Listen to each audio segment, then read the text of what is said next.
what's going on, YouTubers, gamers and fellow hobbyists? Welcome to this week's episode of P&Q. Now this is my question and answer series for you guys, where you get to ask me questions or put comments to me and then I respond the following week. Now before I get started, I have to say I have to make a bit of an apology because I'm not feeling too great today. I've got to be honest, I'm a bit under the weather. So my energy levels may not be quite up there, and I woke up this morning so tired. I was feeling sick. I was literally nauseous with it, so forgive me if I'm not upbeat. Got to get these out, right? It's a weekly thing. I've never failed yet, and I'm not about to start now. Now, this is a question and answer series, and you can ask me or comment to me in one of four ways. Pop your comment or question down below. That's one way. Email me directly at miniwarzone@gmail.com. That'll give you an anonymous response, although I don't have any of those this week.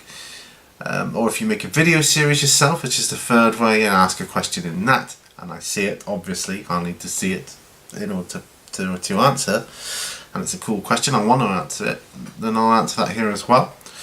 Or if you meet me in person, we talk, and something interesting comes up, I'll address that here as well. But anyway, let's get on with it. Like I say, I've got no emails this week, but I do have 4 video questions, that's including my own. I'm going to answer my own this week. Sometimes I don't.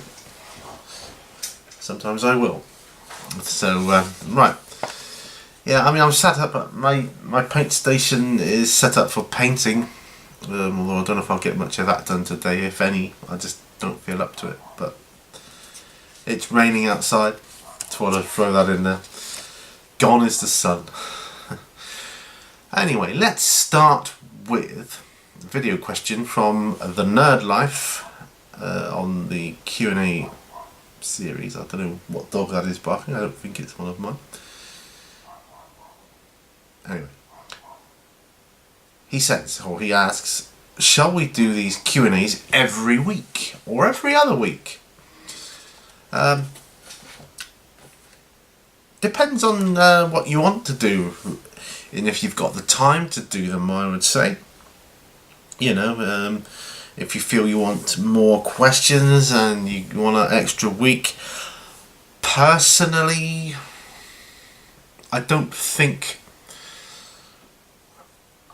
every other week, I don't think it would give you any more questions per se, because I think everybody's watched and asked within the week, and then, you know, you may get the odd one or two more. I think you probably get more if you do them monthly or something like that, maybe. I would give you a few more extra ones if you're really trying to go down that route. But essentially, at the end of the day, you just do them however often you want to do them. That's my advice. But for me, I want to do these and get these out every week. Sometimes it's hard. Today it's particularly difficult. But yeah, I want to do that. It makes me happy doing it, and I like to keep doing it. But you do whatever life allows you to do, essentially. But that's what I would say. However often you want to do it. The next video question comes from Wolf Brother Mythos on the Wolf Brother Wednesday series. He said, which format of Wolf Brother Wednesday would you like to see, live or structured? And he was saying he likes to just, he prefers minimal editing on them. And again, I would have to say, do it however you want to do it. That's my answer. However you want to do it. Whatever works best for you. Whatever you enjoy most. If you want to change it up now and again, do a live one, do a structured one, that, you know, whatever. So I'm planning on doing a live one. I've done one live P&Q, I think, before in the past. I think that was my 50th, because I was thinking it might be the halfway point to the 100 episodes, but I don't even know what episode I'm on of P&Q now. Quite a few. I've been doing it quite a while now. But yeah, my ultimate advice, I mean, whatever you choose to do, Some people are going to prefer one way, some people are going to prefer another. At the end of the day, if you do the one that you like doing the best, that will come across. And if one week doing a live show works best for you, that'll come across in the video.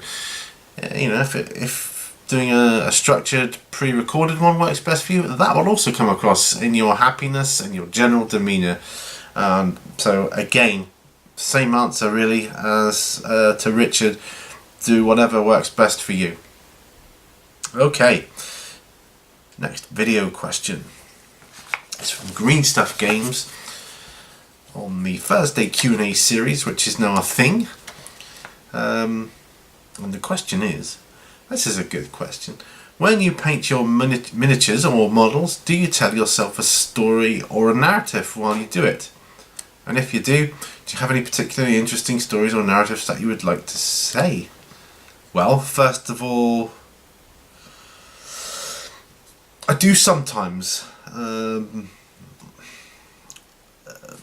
For instance, I pick up this filth beast that I've been working on recently. I'm still working on him, and I'm trying to make him look like a tyrannid. And so I'm thinking of backstory, and the backstory is Ripper Swarm ingested some toxic chemicals on some planet. I've actually played a game where we had that chemical plant and this, that and the other, and transformed the Rippers into this.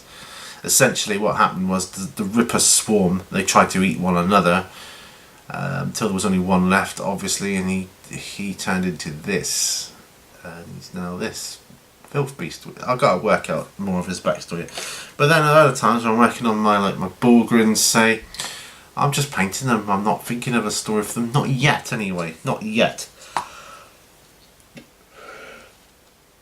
I probably will more so like when I'm working on my Congo figures. I think they lend themselves better to having backstories. But the one that comes to mind was a Space Marine I did. I did a Ultramarine back when I was first painting Ultramarines, and a Blood Angel, and their helmets were opposite colours. So the Ultramarine had the Blood Angel red of the Blood Angel, and the Blood Angel had the Ultramarine blue of the Ultramarines. And the story was they were brothers in arms, and they decided to swap battle helmets from their armour to honour their battle brother. And there's quite a story involved. And during one of the games, one of them actually died in the game. And I kind of finished the story with so there's only one left. I can't remember which one it was now, whether it was the Blood Angel or the Ultraman. I had names for them as well, but one of them died. I can't remember which one. It was so many years ago now. Well, so many years ago. It's about 3 years ago, 4 years ago maybe. And but I can't remember which it was. And I've never played with either of them since. But so sometimes, yes, I do put a narrative to it. One thing I do is immerse myself into the settings. So if I'm picking up my Congo and I'm thinking, right, where could this guy fit in? What would be his backstory? Why would he be going to Darkest Africa and all that? Or this guy would be like, well, what's his story? Is he like in it for the money? Is he like a mercenary? And this is what I'll be thinking, my thought process as I'm painting. So yeah, great question. Last video question is from me on my Q&S, and I asked, am I a nostalgic person by nature? Is there anything in particular that triggers it? And yes, like many of the answers I've heard, I am a very nostalgic person by nature. I think we all are to a degree, and some more than others. Some not so much so. I am very nostalgic, and it seems to be the case of I'm becoming more nostalgic the older I get, because the older I get, the more I seem to reminisce about what's behind me as opposed to where I am now and what's in front of me, which is what I should be doing, is concentrating on the here and now. But it's nice to reminisce sometimes. And as you get older, of course, you lose people. Talking about the sadder side of it, people you know pass away and that kind of thing. And then other things disappear from your life, like childhood sweets or something. And then they try and bring them back again. It's never the same, is it? Or they revisit something. It could be, with me, it could be absolutely anything. It could be a cartoon, a series on television, a smell, a song, like say from the 80s or something like that. Like, oh wow, yeah, I remember that one. And sometimes I pick up on that, and as you know, I gig sometimes with my wife, and we play music, and sometimes, I mean, we change our gig set list every time.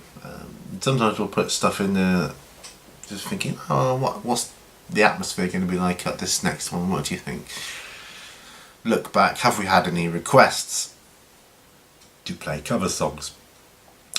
Yes, and we'll look through the list. Oh, we've been asked to play this, or this. And then we'll say, oh wow, yeah, I remember that. And it'll be like a song I hadn't heard since I was at school or something.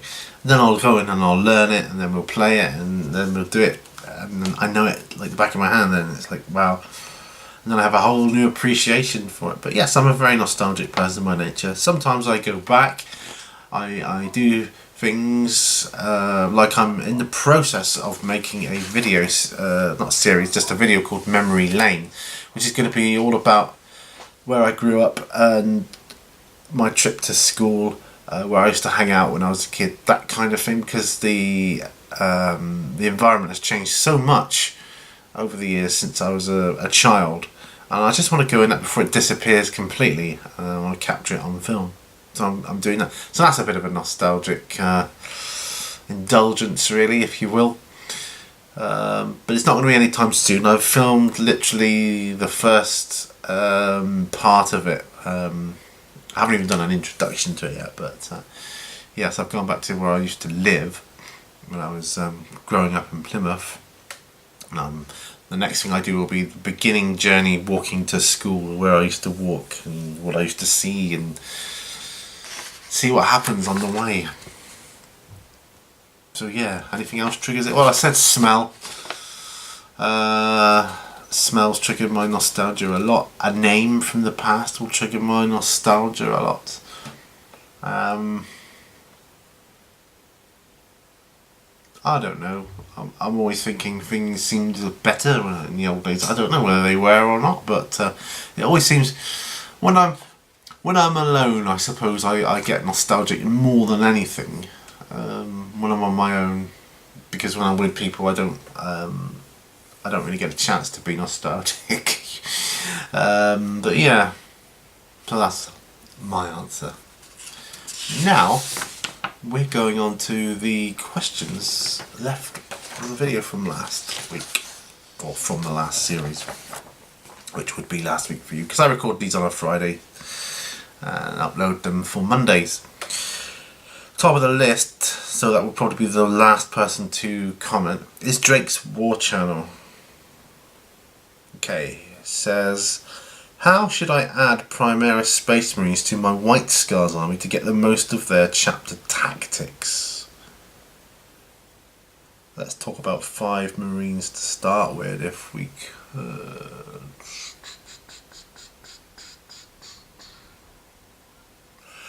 White Scars, I mean, I don't know much about them. They're the guys on the bikes, aren't they? And they've got lightning assault. That's quite a good idea. So, and you want to talk about 5 Marines or so? Well, I don't know. Well, let's have a look. Get my book out. Ooh,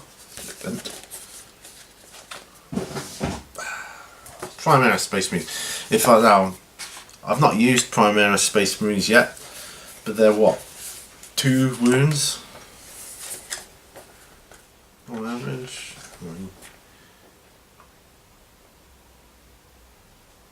Well, ordinary ones are then. So you get your Hellblaster squad, your Intercessor squad, and the Inceptor squad. They're all 2 wounds, but your Captain's 6 wounds, your Lieutenant's 5 wounds, and your Ancient is 5 wounds.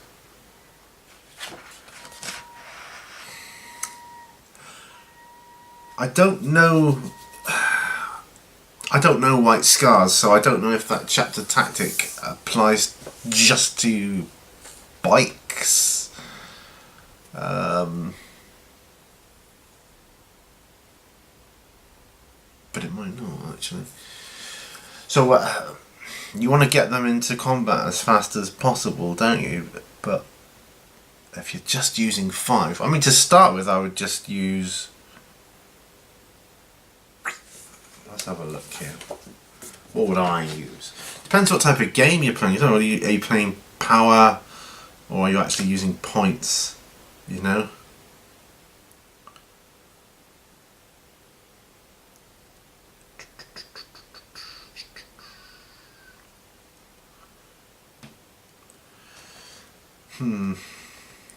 So what I would do is I would use an Inceptor squad.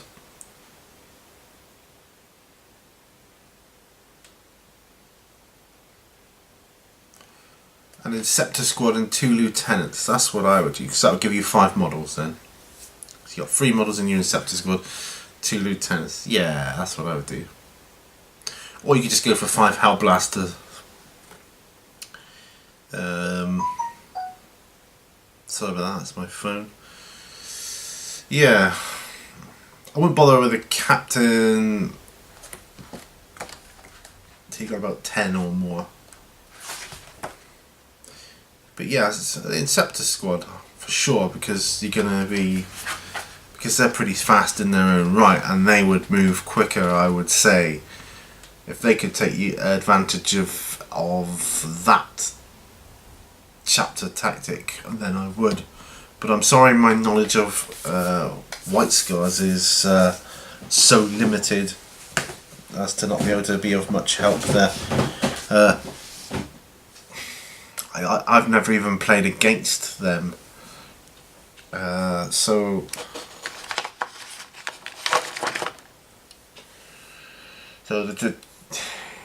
yeah. So if you've got lightning assault, I mean, surely that would apply to like these guys as well. So get 3 of these and a couple of lieutenants. That's what I would do. Depends what type of game you're playing and how narrative based it is, or strict. Yeah, because I mean your bikes could have the turbo boost ability, which give you an additional 8 inches when you move. Let me just have another quick look. Sorry. Inceptors, I need to look.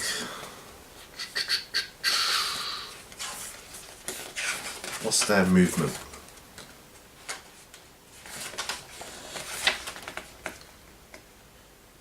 "10 inches.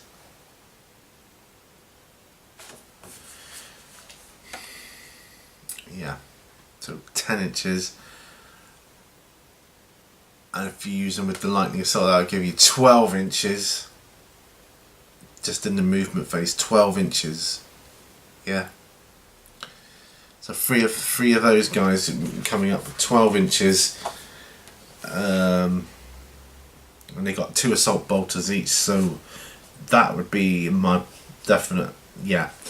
So I'll go with the 3 interceptors and the 2 lieutenants.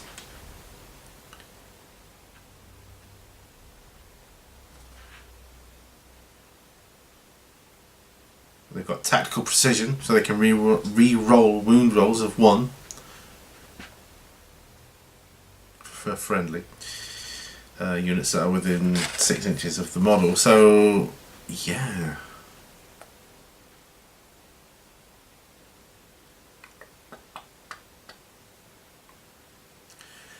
mean, yes, they're treated as a separate unit, but for all intents and purposes, they could work and operate as one.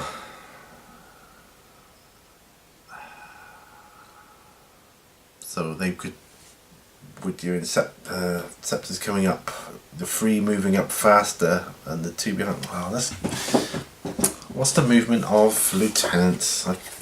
The primary. I don't know anything about these guys yet. Yeah. Well, they're 6. That's good. So they'd be half the speed of those guys. But that's what I would do, for sure. Let me know how that works out. If it works out.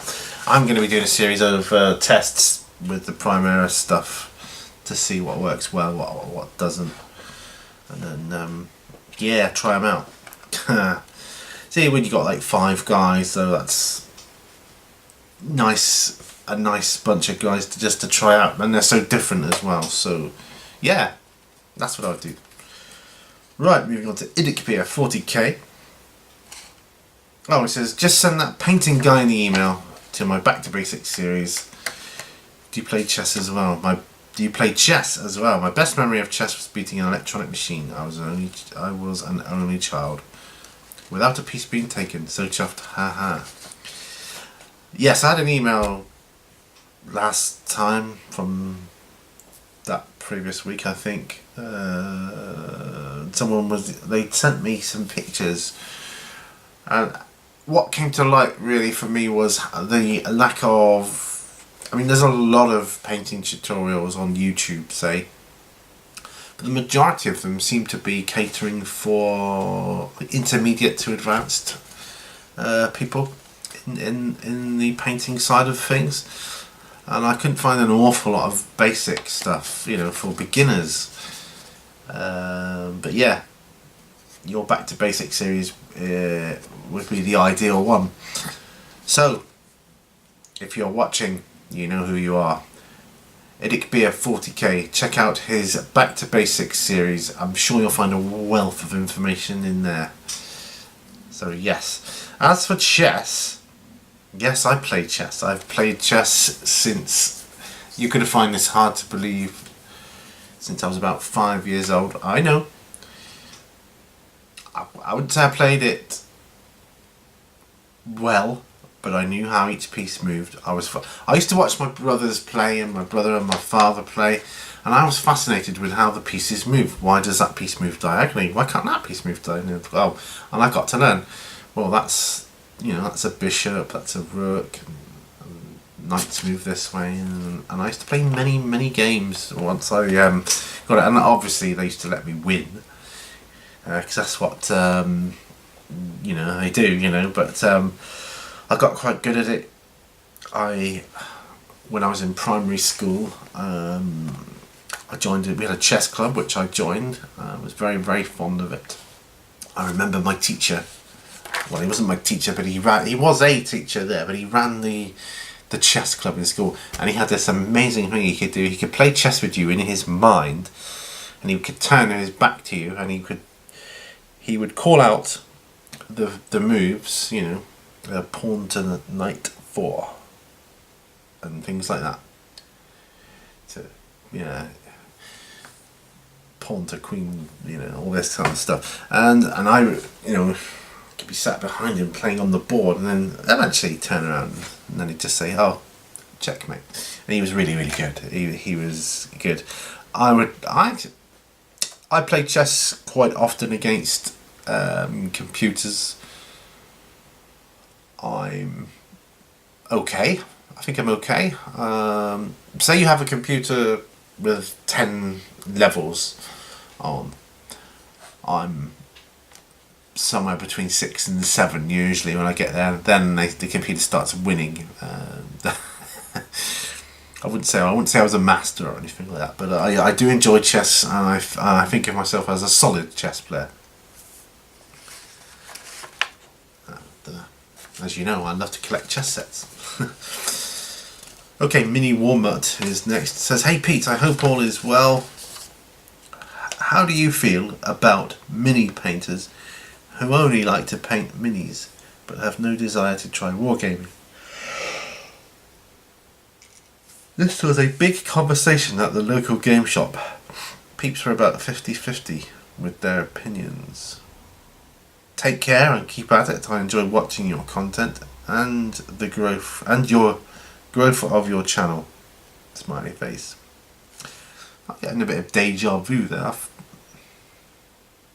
I'm thinking I've answered that before. I don't know whether it was to you or someone else, but how do I feel about painters who only like to paint the minis? Depends on the person, I guess. The act of just painting miniatures and not playing the game. Well, I was doing that when I first started the hobby. I got into 40k and I played that, but I was liking the fantasy models as well, and I get my hands on those, and I had no interest in playing Warhammer Fantasy, just painting the models. So yeah. I would turn it around and say, how would you feel about gamers that have no desire to paint their models? You know, how do you feel about people who play Greyhammer, just play with grey plastic miniatures? I mean, I can't abide that myself. I have done it. I hold my hand up, I've done it. That was just to get the feel of the game. I did it with my Dark Vengeance box set, and I'm not proud of it. But to have the models painted adds so much to the tabletop. Playing the game is as much, for me, it's as much appreciating what's on the tabletop, how much work's gone into it, losing myself in the story of the narrative of the game. I mean, even competitive games can have a mini narrative, and but yeah, I think it's great either way though. Some people just like to game, and that is their bag. They have no interest in painting. For me, I love painting, but I love playing the games as well. But it comes together. It's like a yin yang Zen thing going on for me. But I mean, look at people who play War Machine. Typically, play with a lot of unpainted models or one colour, you know, that kind of thing. Or they've primed them, that'll do, like, let's go. But I mean, that's not typical of the gaming club I used to go to. I don't go to it anymore. I just fell out of it, really. Not fell out with the people, I don't know, fell out of going there.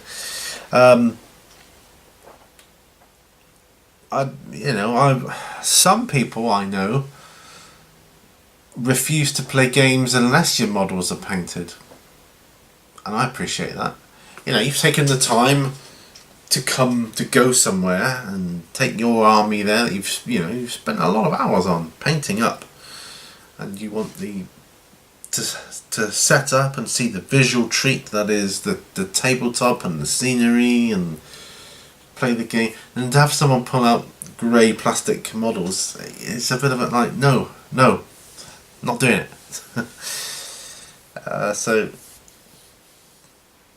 But painting, not wanting to play, there's nothing wrong with that.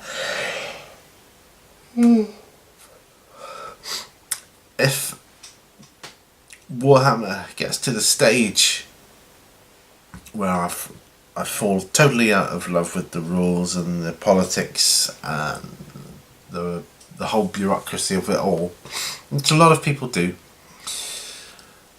that's not going to stop me from painting the models here and there. I just won't feel obligated to get the latest cool toy anymore. But I just go with the flow, really. I'm drawn to models aesthetically, so the gameplay is like a bonus for me, but it's a good bonus, do you know what I mean? But no, there's absolutely nothing wrong with just painting the models. Why would there be? Why would there be? I mean, you know, you're a scale modeler, so scale modelers build and paint models. They don't play games with them. They appreciate them visually. Why can't you do that with, you know, say, you know, one of these guys, or, you know, something a bit bigger, something I'm working on that's a bit bigger. So why can't we do that with, like, Gilliman here? You know, when I've painted him, I might never play him. He might just sit on the shelf when he's done, and I just glance up now and again and think, oh, all the hours I spent doing that model, yeah. So yeah, nothing wrong with it. Right, next question.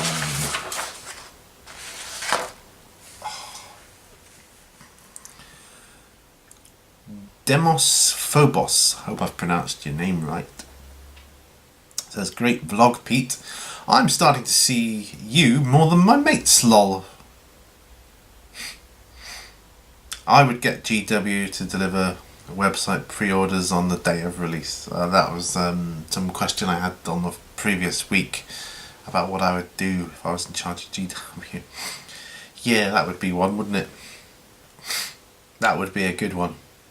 Nice. Because they could do that. They could easily do that. Super War Gamer says, LMAO, nice answer. I'm sorry, I can't remember what the question was, but I'm glad the answer was good. Frostham Fists says, another fantastic episode, Pete. I certainly see the wizard in you. You seem to embody a knowledge is a power kind of vibe. Take care, my brother, and keep up the awesome Wolf Brother Meepos. Thank you, sir. Knowledge is power.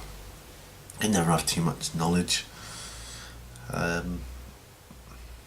think, you know, till the day I die, I'll still be learning stuff, which is cool.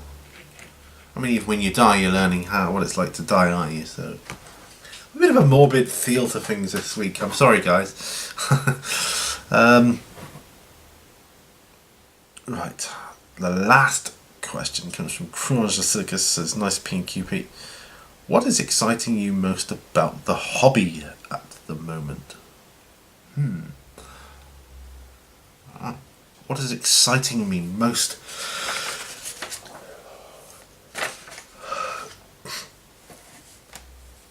I'll tell you what is exciting me most about the hobby at the moment, and I use the term hobby to encompass everything I do. But what is exciting me most is realising I've only come to realise it really within the last couple of days, the sheer scale, enormity of what it's all about. I mean, I'm into Warhammer at the moment, yes, that's true. But I'm also looking to get back into me Congo. There's so many other great games out there. Skirmish games, in-depth games, board games. Honestly, if I had £1 million, I probably could spend it all on the hobby. Looking at getting into all the new and latest stuff. What I couldn't buy though would be the time needed to put into all these games. But that is what is exciting me most at the moment. The sheer variety. There seems to be cool new stuff coming out all the time, and it's amazing. There seems to be something that caters for everyone and every taste. It's just brilliant, absolutely amazing. And so that is what is exciting me in the hobby the most, and the fact that people out there in YouTube land pick up on these games. They'll do like an unboxing or a quick playthrough of a game, and if there's so many of that kind of thing, so much of that going on, sometimes it catches my eye. Oh wow, that's a cool game. I won't mind getting into that. I'll take a closer look at it and think, wow, yeah. That's happened to me on a few occasions. Batman being one. I haven't done that for a while, but it's not forgotten. Excuse me. But yes, so that's... Let me just sort my papers out here. Ugh.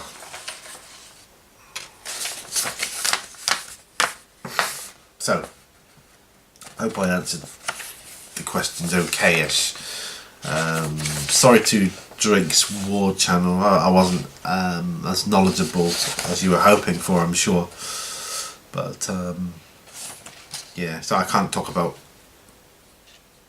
White Scars, Warlord traits, or relics or anything like that. I just don't know, but like I say, that's what I would have gone with that. Yeah, so all remains for me to say is thank you for your questions, and keep them coming as always. I don't think I missed anything this week. I hope not.